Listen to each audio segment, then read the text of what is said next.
दरम्यान या संदर्भात दीपक केसरकर यांची सुद्धा एक महत्त्वाची प्रतिक्रिया समोर आलेली आहे, पाहूयात। रोहित आर्या हे स्वच्छता मॉनिटर नावाचा त्यांचा एक कन्सेप्ट होता आणि आपली जी माझी शाळा सुंदर शाळामध्ये सुद्धा त्यांना काही काम देण्यात आलेलं होतं, परंतु त्या लोकांकडून त्यांनी डायरेक्ट पैसे घेतले अशा स्वरूपाचं त्यांच्याबद्दल डिपार्टमेंटचं मत होतं। तर हे जे मॅटर आहे ते त्यांनी डिपार्टमेंटशी बोलून सोडवलं पाहिजे, कारण शेवटी सरकारची काम करायची एक पद्धत असते आणि त्या चौकटीमध्येच सर्वांनी काम करायला लागतं। अशा तऱ्हेने कोणाला तरी ओलीस धरणं हे चुकीचं आहे।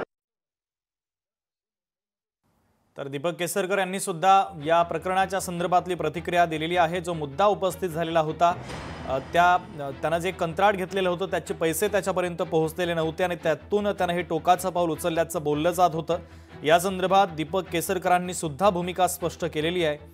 तर रोहित आर्या हा मुलांवर हल्ला करण्याच्या तयारीत होता, मात्र तत्पूर्वीच पोलिसांनी खबरदारी घेत या सगळ्या मुलांना सुखरूपपणे बाहेर काढलं आणि त्या दरम्यान जी चकमक झाली त्या चकमकीमध्ये तो मारला गेलेला आहे। लोकशाही मराठी ऐका, पहा, जागरूक रहा।